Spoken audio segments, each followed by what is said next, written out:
बच्चों, कैसे हैं आप सभी। मैं विपुल आप सभी का स्वागत करता हूं आज के इस वीडियो के अंदर। बच्चों, जैसा कि हमारा मध्यकालीन भारत का इतिहास चल रहा था और हम उसमें पढ़ रहे थे तुगलक वंश को।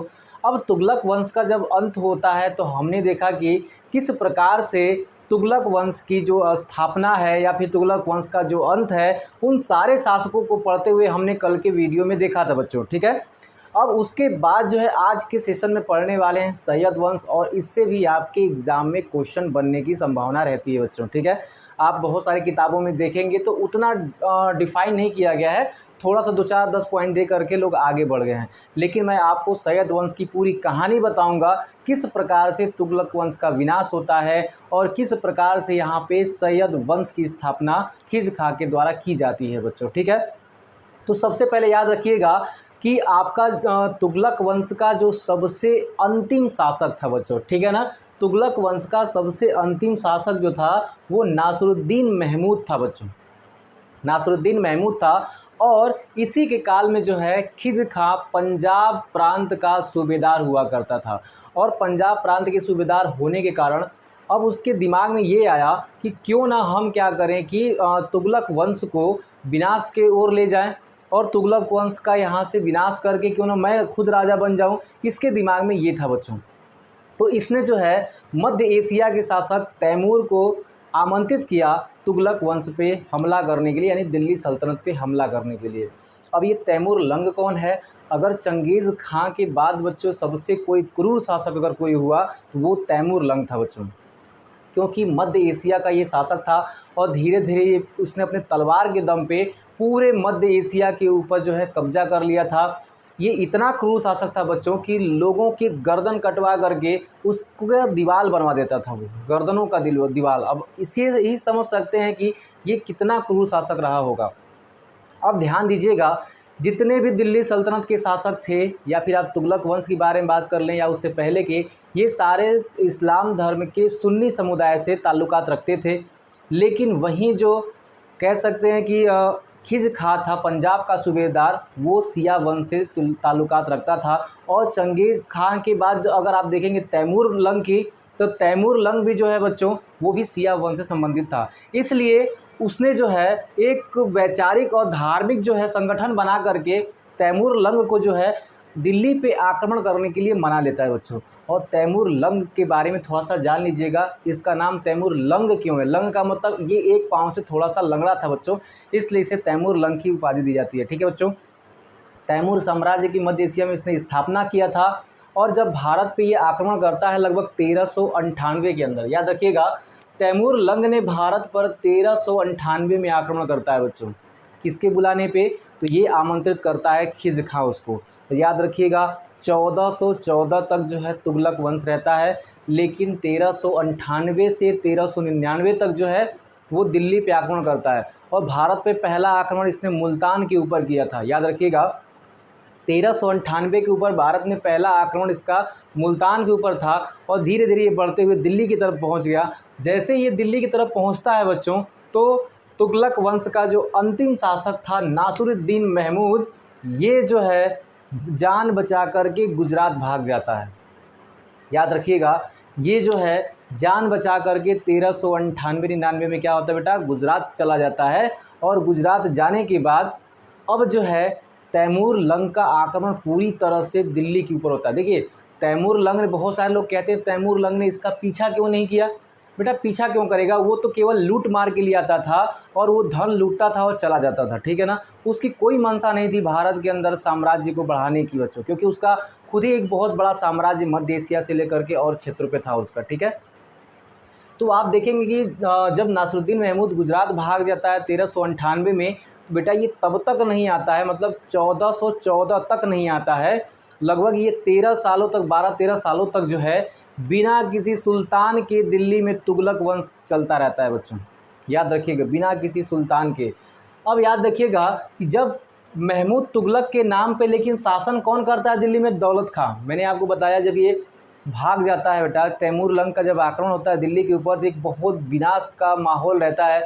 तैमूर लंग ने निर्दोषों को भी मारना स्टार्ट करता है, और यहाँ से स्त्रियों को गुलाम बना करके यहाँ से जो है सोना चांदी जो भी धन दौलत से सब लूट करके समरकंद लेकर के चला जाता है बच्चों, ठीक है ना। और जाते समय जो है वो यहाँ पे आप देखेंगे कि जो खिज़्र खान है उसको मुल्तान आदि के क्षेत्र का, मुल्तान लाहौर आदि के क्षेत्र का प्रशासक नियुक्त करके जाता है। तो आप देखेंगे कि उसके डर की वजह से, तैमूर लंग के डर की वजह से जब ये नासरुद्दीन महमूद भाग जाता है गुजरात, तो कहीं न कहीं वहाँ की सत्ता खाली हो जाती है। और सत्ता खाली होने के कारण दौलत खां बेटा एक अफ़गान था। दौलत खां एक अफ़गान था जिसने महमूद तुगलक के नाम पे, जो नासरुद्दीन महमूद तुगलक था बच्चों, इसके नाम पे जो है वहाँ का प्रशासक बना रहता है और पूरे शासन को संभालता है। क्योंकि वहाँ का राजा तो था नहीं, वो तो भाग गया गुजरात, लेकिन उसी के नाम पे जो है वो वहाँ पे शासन चलाता है। सम्राट नहीं बनता है, सुल्तान नहीं बनता है, लेकिन उसके नाम पे प्रशासक की तरह शासन चलाता है। अब प्रशासक की तरह शासन क्यों चलाता है? क्योंकि इसके मन में 2-3 चीज़ें थीं। एक तो वैसे भी तैमूर सारा धन दौलत सारी चीज़ लूट के लेके चला गया है, पहला चीज़, और कुछ बचा नहीं वहाँ पे कि सुल्तान बन के कुछ कर पाए। और दूसरी चीज़, तैमूर का वापस से फिर आक्रमण ना हो जाए। अगर वापस से आक्रमण हो गया तो सुल्तान के रूप में यही पाए जाएंगे, कूटे जाएंगे उसके बाद। अब आपके दिमाग में आएगा तो फिर जब वो चला जाता है तो खिज़्र खां क्यों नहीं सुल्तान बन जाता है? क्योंकि उसने ही तो आमंत्रित किया था, और खिज़्र खां कहीं ना कहीं वो ताकतवर भी था, वो दिल्ली का सुल्तान बन जाता 1398 से लेकर 1414 के बीच में। वो इसलिए नहीं बनता है बच्चों क्योंकि उसको भी डर रहता है कि तैमूर तो कोई बहुत बढ़िया शासक तो है नहीं, क्योंकि वो एक ऐसा क्रूर शासक है कि उसके दिमाग में थोड़ा सा भी विचलित मन हुआ तो इनको भी उड़ा देगा गर्दन, ठीक है। तो इसलिए जो है ये भी डरता था कि कहीं मैं शासक बन जाऊं और वो कहे कि मुझसे बिना पूछे कैसे बन गए शासक, मेरा भी जान ले लेगा। तो इसलिए जो है वो 1414 तक जो है उसके और उसके बेटे शाहरुख, ठीक है बेटा, तैमूर लंग का बेटा जो शाहरुख था उसके नाम पे जो है प्रशासन करता है मुल्तान और लाहौर के क्षेत्र में। देखिए यहाँ पे जब तैमूर लंग वापस लौटता है तो खिज़्र खां को मुल्तान, लाहौर और दिवालपुर का प्रशासक नियुक्त करके जाता है, और ये अपना प्रशासन जो है चलाता है। और किसके नाम पे चलाता है बेटा? तैमूर लंग और उसके बेटे शाहरुख के रूप में, ठीक है, इनके प्रतिनिधि के रूप में यहाँ पे काम करता है। लेकिन सैयद वंश की स्थापना नहीं करता है। इसलिए नहीं करता है क्योंकि अभी तैमूर लंग जिंदा था, और कब आ जाता है यहाँ पे और इनका भी काम तमाम कर देता, तो खिज़्र खां भी कहीं ना कहीं इससे डरता था बच्चों। मैंने आपको बताया खिज़्र खां तुगलक वंश में पंजाब का सूबेदार था। तैमूर लंग और खिज़्र खां, याद रखिएगा, तैमूर लंग खिज़्र खां दोनों इस्लाम धर्म के शिया समुदाय से ताल्लुकात रखते थे। फिर आप देखेंगे कि तुगलक वंश इस्लाम धर्म के सुन्नी शाखा के रहने वाले थे बच्चों, ठीक है ना। तो इसलिए कहीं ना कहीं इनके बीच भी आज भी देखेंगे शिया और सुन्नी में वैचारिक लड़ाइयाँ चलती रहती हैं। तो यहाँ पे भी आप देखेंगे कि दोनों एक समुदाय के होने के कारण यहाँ पे चले। और आप याद रखिएगा खिज़्र खां मुख्यतः एक अफ़गान था बच्चों, ठीक है ना, ऐसा माना जाता है इतिहासकारों के द्वारा। अब देखिए, अब जो है 1414 के पहले लगभग 1412 या 13 के आसपास जो है जो नासरुद्दीन महमूद है उसकी मृत्यु हो जाती है प्राकृतिक कारणों से, ठीक है। और इसी समय तैमूर लंग की भी मृत्यु हो जाती है। अब जब तैमूर लंग की मृत्यु होती है तो फिर रास्ता किसका साफ हो जाता है? रास्ता साफ होता है खिज़्र खां का, और उसने दौलत खां को हटा करके अब दिल्ली पे अपना वो प्रशासन चलाने के लिए उपयुक्त हो जाता है। और 1414 में तुगलक वंश का विनाश करके सैयद वंश की स्थापना करता है खिज़्र खां बच्चों, ठीक है ना। एक कहानी मैंने आपको पूरी की पूरी बताई जिससे आपको पता चलेगा किस तरह से जो है तुगलक वंश का विनाश होता है और किस तरह से जो है यहाँ पे खिज़्र खान सैयद वंश की स्थापना करता है। बहुत सारे लोग आपको 4-5 पॉइंट बता करके आगे निकल जाएंगे, नॉलेज जो है अधूरा रह जाता है बच्चों, ठीक है ना। आगे देखेंगे यहाँ पे खिज़्र खान ने रयते आला की उपाधि धारण की। रयते आला, अगर आपसे क्वेश्चन पूछेगा रयते आला निम्न में से किसने उपाधि धारण की थी, तो खिज़्र खान ने। लेकिन ये भी याद रखना कि रयते आला की उपाधि खिज़्र खां को दी किसने थी, तो तैमूर लंग ने ही दी थी बच्चों। ये भी आप याद रखेंगे, रयते आला की उपाधि खिज़्र खां को तैमूर लंग ने ही दिया था, तो इस बात को भी आप याद रखेंगे। अब देखेंगे खिज़्र खां की भी जो मृत्यु है वो 1421 ईस्वी में प्राकृतिक कारणों से हो जाती है। प्राकृतिक कारणों का मतलब ये होता है कि किसी की हत्या करने से नहीं होती है बल्कि अपने आप हो जाती है, ठीक है ना, इसको कहते हैं प्राकृतिक कारण। अब देखेंगे यहाँ पे खिज़्र खां की मृत्यु पर सभी ने काले वस्त्र पहन करके दुख प्रकट किया बच्चों। जब खिज़्र खां मरता है तो उसके मरने की वजह से सभी लोगों ने क्या किया, काला वस्त्र पहना और उसके मरने का शोक मनाया। जैसा कि आज भी आप देखेंगे बहुत सारे परिवारों में लोग, कभी कोई सफ़ेद कपड़ा पहन के शोक मनाता है, कोई काला कपड़ा पहन के शोक मनाता है, तो यहाँ पे जो है काले कपड़े के साथ जो है शोक मनाया गया उसका। अब आगे देखेंगे कि जब खिज्र खां 1421 में निपट जाता है बच्चों, तो उसके बाद उसका बेटा मुबारक शाह आता है। देखिए मैंने यहाँ पे जितने भी वंश पढ़ाए हैं, जितने भी शासक क्रम से आए हैं, उनका कार्यकाल जो है मैं आपको लिखता गया हूँ पूरे क्रम से, कि कहीं भी अगर आपको जोड़ी बनाने वाले क्वेश्चंस आएंगे तो आप वहाँ पे कर लेंगे बच्चों, ठीक है ना। मुबारक शाह बैठता है 1421 से लगभग 1434 के आसपास। बहुत सारे इतिहासकारों का मानना है कि नहीं 1433 तक रहता है, लेकिन जो एक अथेंटिक है, बहुत सारे इतिहासकार जो मानते हैं वो 1434 है बच्चों। तो इस कालक्रम को आप याद रखिएगा। कह रहा है कि सैयद वंश का पहला शासक था जिसने सुल्तान की उपाधि धारण की। अब देखिएगा यहाँ पे खिज्र खां भले ही यहाँ पे राजा बन गया था दिल्ली सल्तनत का सैयद वंश की स्थापना करके, लेकिन यहाँ पे जो है इसने सुल्तान की उपाधि धारण नहीं की थी। ये अपने आप को सुल्तान नहीं मानता था बच्चों, ठीक है ना। दूसरी चीज़, इसने अपने नाम का कोई खुतबा नहीं पढ़वाया। खुतबा का मतलब होता है मस्जिद में जो है अपने नाम का तारीफ़ें पढ़वाते हैं लोग, लेकिन ऐसा इसने नहीं किया। एक तो ये था और एक कुतुबुद्दीन ऐबक था बच्चों।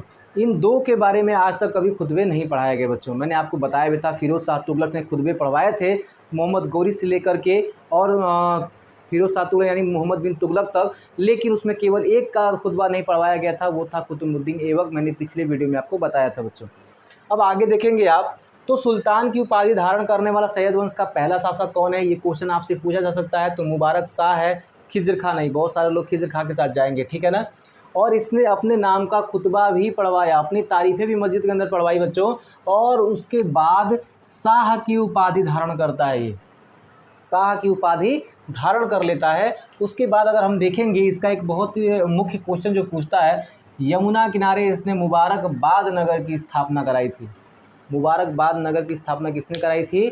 मुबारक शाह ने कराई थी। सैयद वंश का शासक था, और सैयद वंश लगभग जो है आप कह सकते हैं 37 वर्षों का ये पूरा का पूरा शासन था। और दिल्ली सल्तनत के अंदर जो सुन्नी वंश चल रहे थे, उसमें एक शिया वंश का शासन जो है सैयद वंश के रूप में स्थापित होता है बच्चों, ठीक है। आगे देखेंगे आप, प्रसिद्ध इतिहासकार याहिया बिन अहमद सरहिंदी, याद रखिएगा याहिया बिन अहमद सरहिंदी जो प्रसिद्ध इतिहासकार हैं बच्चों, वो मुबारक शाह के दरबार में ही इनको संरक्षण प्राप्त था। इस बात को भी आप याद रखेंगे। इनका नाम बेटा इसलिए आप याद रखेंगे क्योंकि इनकी एक प्रसिद्ध पुस्तक है, वो है तारीख़ मुबारक शाही।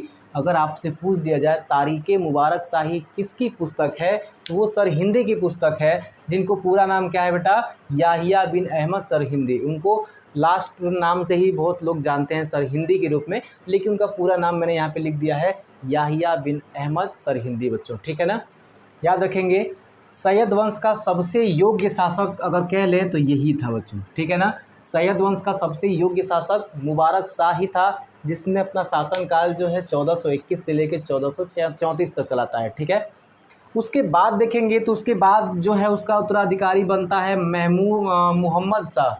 इसका जो है उत्तराधिकारी कौन बनता है? मुहम्मद शाह। और इसका कार्यकाल जो है 34 से लेकर के 45 तक है। और इसमें केवल बेटा आप एक चीज़ मानिएगा, एक चीज़ बस आप याद रखिएगा कि बहलोल लोदी का जो उदय होता है इसी के काल में होता है। और यही वो बहलोल लोदी है जो आगे लोदी वंश की स्थापना करेगा, ठीक है ना।